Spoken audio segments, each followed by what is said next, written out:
Hey, it's April with The Possible Diet, and today I am going to teach you how to make lentils. This is a lentil purple rice salad that I make. Many people don't know that when you mix a legume and rice, it makes a complete protein because neither one of them has the complete amino acid profile of like meat. But if you mix them together, you get a complete protein. And you can do things like mix hemp seeds with garbanzo beans, which I'm going to do next week. But for this recipe in particular, I mix purple rice, which is the lowest carb rice I could find, and lentils. And I found that like I have steady energy throughout the day. I don't get the same spike that I would get if I like just ate beans by themselves or just ate rice by themselves. So I like to combine them when I can, and this recipe is a great way to do that. So the brand of lentils that I love is True Roots.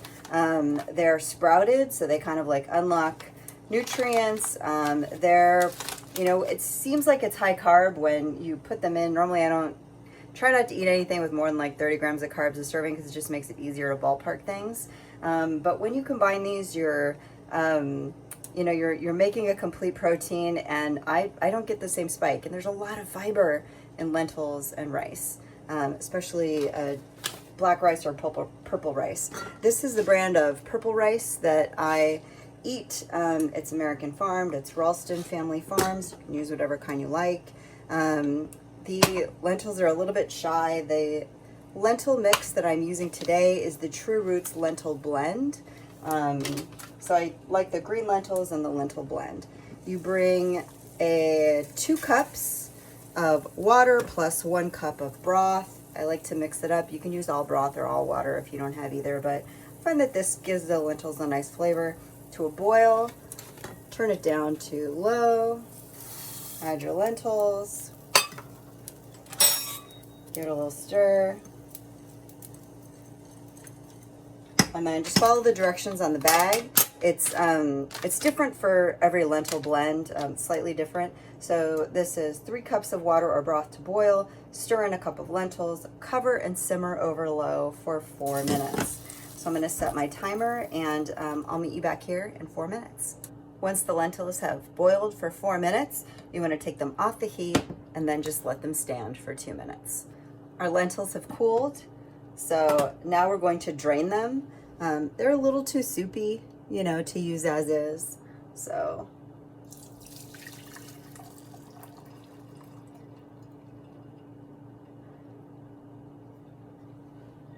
you do what you want with this sauce, this leftover lentil cooking water. I haven't figured out a use for it yet, but I imagine you could probably cook rice in it if you really wanted to. Put the hot lentils back in here.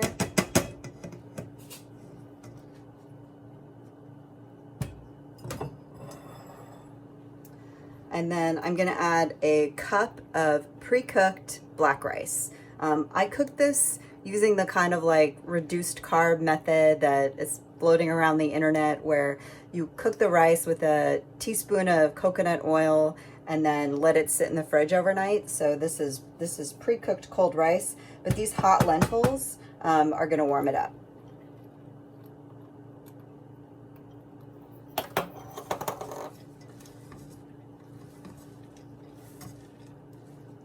Give that a stir.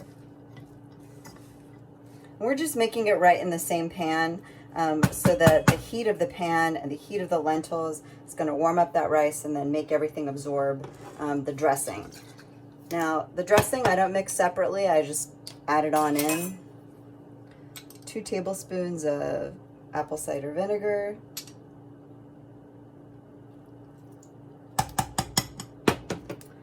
2 tablespoons of lemon olive oil.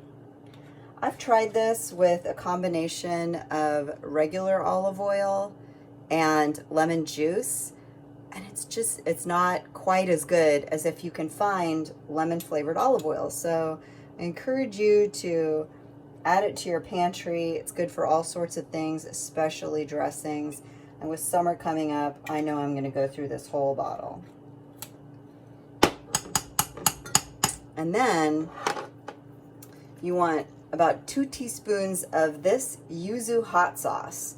This is a hot citrusy sauce that they sell at Trader Joe's.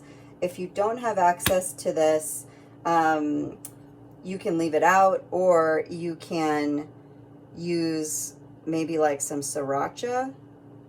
So again, about 2 teaspoons of that. I'm just eyeballing it. You can add more if you like. Give that a stir. You don't want to add too much liquid to this because you don't want it to be soupy, but you want it to have some flavor. There's already going to be flavor if you cook the lentils in a broth, but I like this light, bright dressing that you kind of add on top of it. And then I add a half a teaspoon of cumin.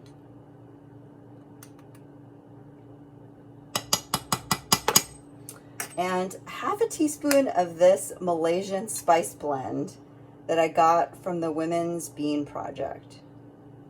This spice blend is it's like a little bit of cumin, something sweet, maybe some paprika, as I blow it all over my stove. There's something about this spice blend. It almost tastes like chili seasoning. So you could probably sub chili seasoning if you wanted to. But again, this is like the lemon oil.